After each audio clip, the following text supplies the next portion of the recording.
clothes you choose can say a lot about you. You might choose them for comfort, colour, or style. What you wear can really make an impact.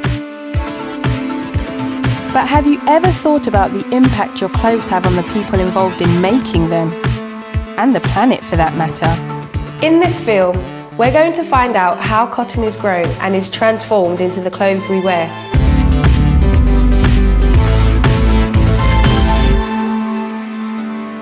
My shirt has been in the making long before I bought it.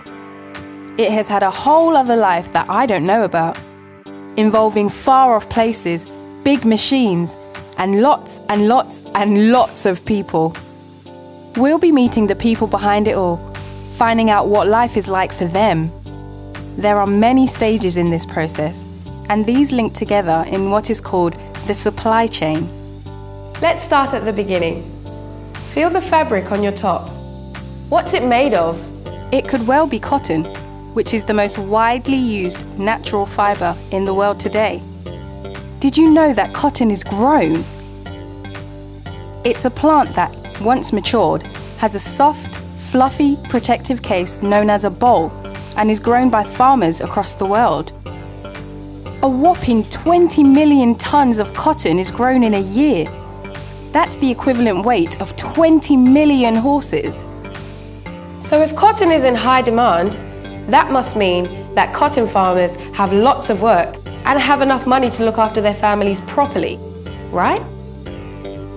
Sadly, many cotton farmers in developing countries, including leading producers like India and China, live in hardship. We're going to Gujarat, the westernmost state in India and one of the main cotton producing states in the country, to find out more. For the last 50 years, the prices of cotton have always been low, and more importantly, the cost of production has been going up year on year, which means most of the times cotton farmers are actually making a loss. So smallholder cotton farmers are caught between the value of their cotton becoming lower and the cost of growing it becoming higher. The impact of this is that they can't afford to pay for essentials for their families, like medicine when they're ill, school fees for their children, and even food. And it's not just the people that suffer. In an effort to increase their crops and therefore their income, farmers often use chemicals that are harmful to the environment. So life for cotton farmers can be extremely difficult. And we're still only at the very beginning of the journey. So how does raw cotton become a piece of clothing? And are the people who help make our clothes along the chain treated fairly?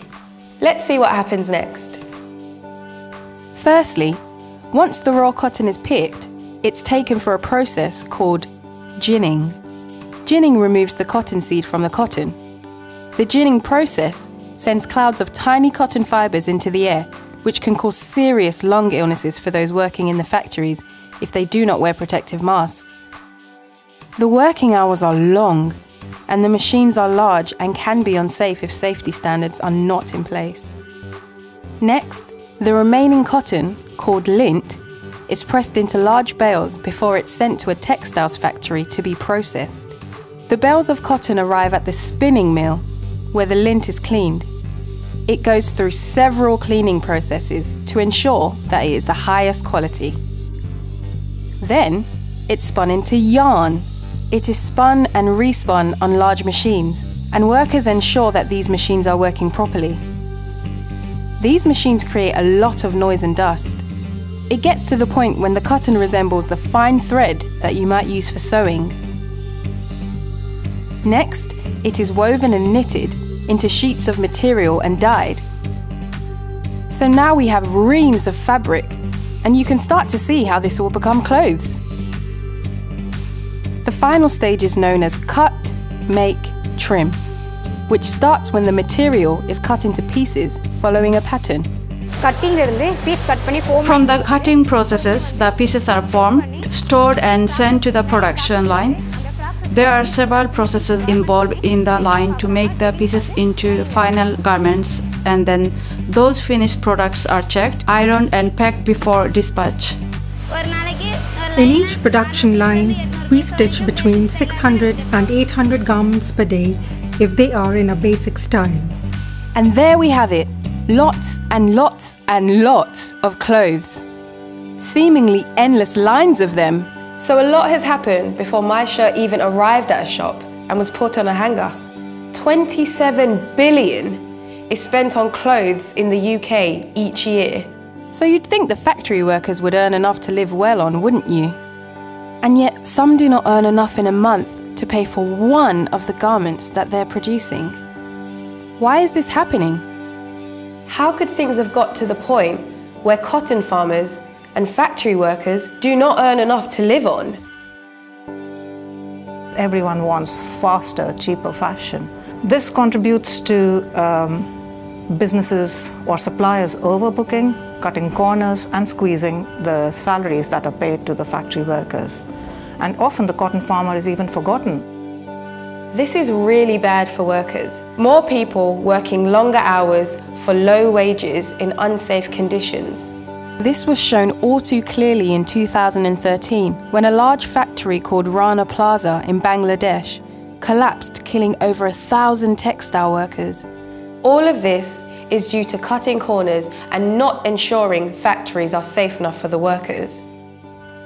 So how can we make sure the clothes we buy do no harm to cotton farmers and factory workers and gives them a fair deal? This is the Fairtrade mark, and you may recognise it from being on different food products in the supermarket. As well as food, Fairtrade also supports cotton farmers and workers in the clothing supply chain. Fairtrade supports smallholder cotton farmers working together in cooperatives. Fairtrade ensures they get a fair price, so that even when the price or value for cotton drops in the global market, theirs will stay the same. This brings stability to the cotton farmers' incomes and ultimately benefits their families. So the Fairtrade cotton mark on your clothes means the people who grew the cotton are getting a fair price. And there's also the Fairtrade premium. Cotton farmers in the Fairtrade system also get a Fairtrade premium which is over and above the selling price. They decide as a cooperative to use these premiums to invest in their farms, to send their children to school and other community benefits. Babu Bai is a head teacher at a primary school who has seen how using the Fairtrade premium has helped his students. Initially, we had no access to water here. The nearest water supply was 5 kilometers away. We did not always have many students because of the lack of water. Now we have our water pump. Students are able to have direct access to water as well as their parents. It has helped everyone, the school, the children and their families. Fairtrade also makes sure the farmers and their families are protected in different ways. Cotton farmers and their workers have to ensure that they wear protective equipment. Also, they help you to prevent usage of toxic chemicals. We've seen how Fairtrade makes life better for cotton farmers. And something called the Fairtrade Textile Standard helps factory workers get a better deal too. But what is the Fairtrade Textile Standard?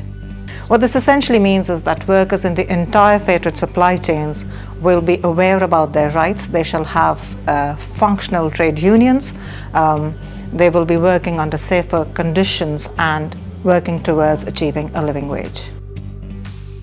To meet with the Fairtrade Textile Standard, workers must be allowed to come together and present any problems to the people who manage them. If I have a problem, I take it to the committee and I resolve my problem. If my colleagues have issues within the company, they convey them to me. I take immediate steps to speak to the management to resolve the problem and we work happily. I'm very delighted to work for this company. The Fairtrade Textile Standard is making a difference for the lives of factory workers in countries around the world. But this is still a relatively new standard that big clothing brands have to buy into. And many more factory workers across the world need to have these kind of standards in their factories. Clothing brands need to see that consumers, people like you and I, want their clothes to be made fairly. Otherwise, they'll continue to make clothes as cheaply as possible. So what can we do to help the many cotton farmers and factory workers who aren't yet benefiting from Fairtrade support? It's really easy to lose touch with how much our clothes really cost to produce when retailers slash their prices and wow us with bargains. But what's the real cost of our obsession for cheap fashion? And how can we make sure a fair price is being paid to the people doing the hard work? You, me, all of us have a lot more power than we think in all of this. Retailers need to sell clothes. They need us to buy them, which puts us in prime position to say what we will and will not put up with. By letting your favourite clothing shop or brand know that you want your clothes to have been made fairly, they'll start to sit up and take notice, especially if loads of us do it. They may begin to think that being part of the Fairtrade textile standard is a good idea. And as well as that, we all check the labels for the size and price, don't we? Well, we can check for the Fairtrade mark too. This means that that piece of clothing meets all of the standards, and that the people involved in making your new favourite shirt got a fair deal for their hard work. So there's much to change for the people who make our clothes. We've seen that change is possible and can happen, and the change begins with you and me.